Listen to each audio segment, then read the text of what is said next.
Title of the topic is Main Features of the Transmission Control Protocol, जिसे हम briefly TCP भी कहते हैं. इस टॉपिक के ऑब्जेक्टिव्स क्या हैं? After completing this topic, a student will be able to list the main features of TCP.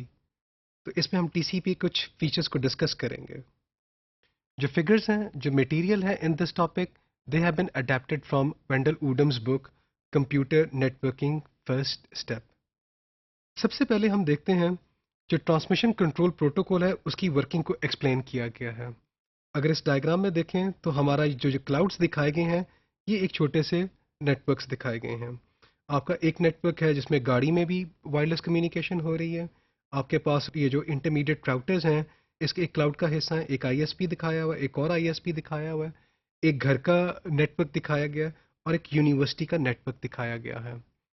अगर मैं गाड़ी पे ड्राइव कर रहा हूँ और मैंने एक्सेस करना है, जैसे से इस यूनिवर्सिटी के एक वेब सर्वर को मैं एक्सेस करना चाह रहा हूँ, तो ये जो गाड़ी पे जो मैं चल रहा हूँ तो मेरे मोबाइल पे या मेरे जो लैपटॉप है मेरे हाथ में, उसके अंदर ये 5 लेयर्स हैं. एप्लीकेशन की लेयर है, ट्रांसपोर्ट की लेयर है, नेटवर्क की लेयर है, आपकी जो डेटा लिंक लेयर है और फिजिकल लेयर है. उसके बाद जो आपका जो सर्वर है उस साइड पे भी application, transport, network, data link और फिजिकल लेयर्स हैं.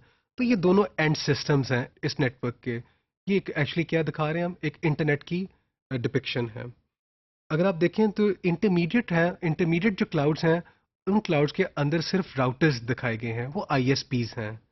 तो जो एंड सिस्टम्स के ऊपर ये पांचों लेयर्स चल रही होंगी और जो इंटरमीडिएट जो नोड्स हैं उनके ऊपर up to the network layer आपकी लेयर्स चल रही होंगी. तो जो ट्रांसमिशन कंट्रोल प्रोटोकॉल है ये एक एंड सिस्टम से दूसरे एंड सिस्टम के दरमियान क्या करता है, एक लॉजिकल कम्युनिकेशन और एक लॉजिकल कनेक्शन एस्टेब्लिश करता है. तो उस लैपटॉप के ऊपर जो मैं गाड़ी में हूँ या मेरा जो मोबाइल है उसके ऊपर मैं जो इंटरनेट एक्सेस कर रहा हूँ, मे बी मैंने मल्टीपल विंडोज़ खोली हुई हैं और वो जो मल्टीपल विंडोज़ में से एक विंडो में मैं क्या कर रहा हूँ, एक दूसरे वेब सर्वर को एक्सेस कर रहा हूँ. तो जो लॉजिकल कनेक्शन एस्टेब्लिश हुआ है वो मेरे प्रोसेस उस एक एप्लीकेशन के साथ दूसरी एप्लीकेशन के साथ एक कम्युनिकेशन कर रहा है. तो टीसीपी एक्चुअली रिस्पॉन्सिबल है, एप्लीकेशन से डेटा लेता है और उस ट्रांसपोर्ट लेयर पे जब डेटा आता है तो वो हैंड ओवर करता है नीचे वाली लेयर्स के साथ. तो इस प्रोसेस के दरमियान जो लॉजिकल कनेक्शन है ये इसकी ट्रांसमिशन कंट्रोल प्रोटोकॉल की रिस्पॉन्सिबिलिटी है. टीसीपी के हाई पॉइंट्स. टीसीपी की क्या एट्रीब्यूट्स हैं या क्या फंक्शनैलिटीज़ हैं? टीसीपी इंश्योर करेगा कि जो आप पैकेट भिजवा रहे हो सेंडर और रिसीवर के दरमियान, इसको इंश्योर करेगा कि अगर कोई एरर आ जाता है, एरर किस तरह का हो सकता है, एरर ये हो सकता है कि आपका जो पैकेट है, आपकी जो इन्फॉर्मेशन है वो किसी इंटरमीडिएट राउटर पे ड्रॉप हो गई, लॉस्ट हो गई, या ये भी हो सकता है कि जो आपका जो पैकेट है उसमें कोई करप्शन आ गई, कोई बिट्स करप्ट हो गई. तो आपका जो टीसीपी है ये इंश्योर करेगा कि आपका जो डेटा है वो एरर को रिकवर करेगा. देन टीसीपी का एक और फंक्शनैलिटी है, वो क्या करेगा, अगर आपका जो एप्लीकेशन है वो ट्रांसपोर्ट लेयर जो टीसीपी है उसको क्या देता है, एक बड़ी चंक दे देता है इंफॉर्मेशन का. तो उस बड़े चंक को क्या करेगा, वो फर्दर ब्रेक डाउन करेगा छोटे छोटे सेगमेंट्स में.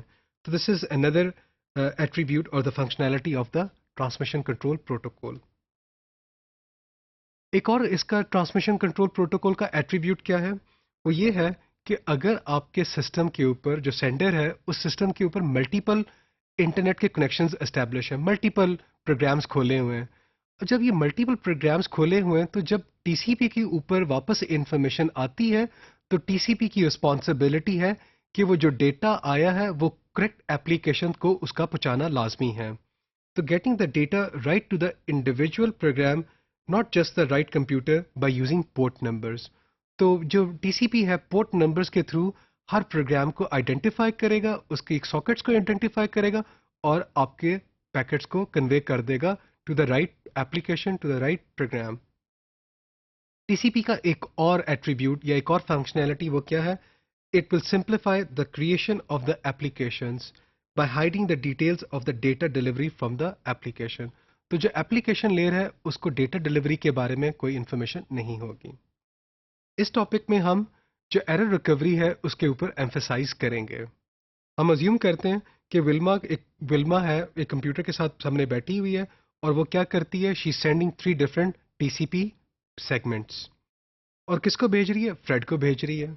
हम सेंडर क्या करेगा, उसको नंबर करेगा, उन सेगमेंट्स को नंबर करेगा, so that if A receiver does not receive A segment और रिसीव्स विद सम एरर, तो जो सेंडर है, जो रिसीवर है, उसको पता चल जाता है कि कौन सा पैकेट मैंने नहीं रिसीव किया और कौन सा अरेनियस रिसीव किया, so that this information can be conveyed back to the sender. और फिर सेंडर क्या करेगा, उस इंफॉर्मेशन को यूज करते हुए दोबारा उस सेगमेंट को भिजवा देगा। अश्योरिंग द डेटा डिलीवरी, अगर इस डायग्राम में देखें तो फ्रेड है। विल्मा क्या कर रही है, उसने एक फाइल को सेंड किया, उसके 3 चंक्स थे, number 1, number 2, number 3, 3 different segments भिजवाए फ्रेड को। हम अज्यूम करते हैं कि जो सेगमेंट नंबर 2 था वो कोई अरेनियस हो गया या इट वाज लॉस्ट। तो क्या करेगा, जो फ्रेड है वो क्या करेगा, वो वापस उसे इंफॉर्मेशन कन्वे करता है, प्लीज़ जो पैकेट नंबर 2 या जो सेगमेंट नंबर 2 है उसे मुझे वापस रीसेंड किया जाए। और अब जो विल्मा है, उसका जो कंप्यूटर है, उसका जो ट्रांसपोर्ट लेयर है, वो दोबारा इसको वापस भिजवा देगा टुवर्ड्स फ्रेड। ये जो डिलीवरी कंफर्मेशन है, इसका मैकेनिज्म क्या है, ये कैसे चलता है। टीसीपी क्या करता है, जब सेंडिंग साइड पे टीसीपी क्या करेगा, एक टीसीपी हेडर को अपेंड कर देगा। अगर इस डायग्राम में देखें तो ये जो टीसीपी हेडर है, ये उसका फॉर्मेट दिखाया गया है। टोटल इस टीसीपी हेडर का साइज है 20 बाइट्स। तो bit 0, bit 15, 16, 17 up two bit number 31। Source port number दिया हुआ है, डेस्टिनेशन पोर्ट नंबर दिया है, सीक्वेंस नंबर दिया हुआ है, एक्नॉलेजमेंट नंबर दिया है। सोर्स पोर्ट जो पोर्ट नंबर्स हैं, ईच इज ऑफ 16 बिट्स। जो आपका सीक्वेंस नंबर और जो एक्नॉलेजमेंट नंबर है, each is of 32 bits. Header की लेंथ है, कुछ फील्ड्स रिजर्व्ड हैं, कुछ कोड बाइट्स हैं, कुछ विंडो की इंफॉर्मेशन है, चेकसम है, अर्जेंट है, and then the data is being appended. तो ये जो हेडर है, ये एटलीस्ट 20 बाइट्स का होगा। अब एरर रिकवरी कैसे करता है, एरर रिकवरी टीसीपी कैसे करता है, सीक्वेंस नंबर यूज करता है और एक्नॉलेजमेंट नंबर्स को यूज करता है।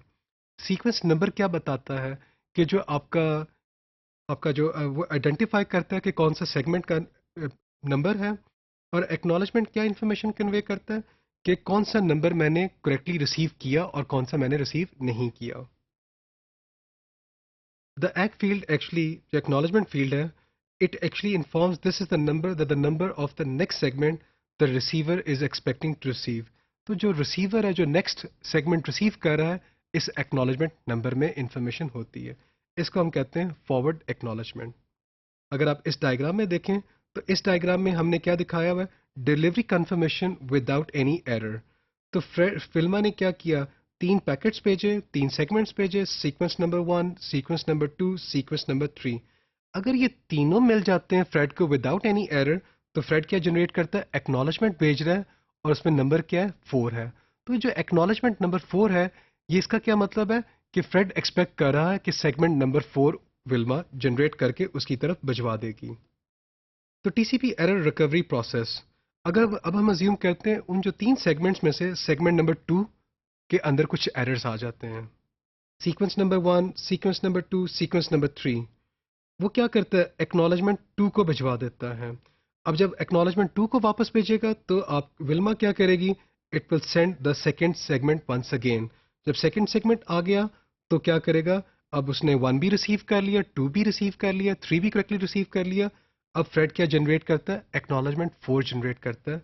और विल्मा को पता चल जाता है कि आपका जो है फ्रेड, उसने पहले 3 सेगमेंट्स को करेक्टली रिसीव कर लिया है।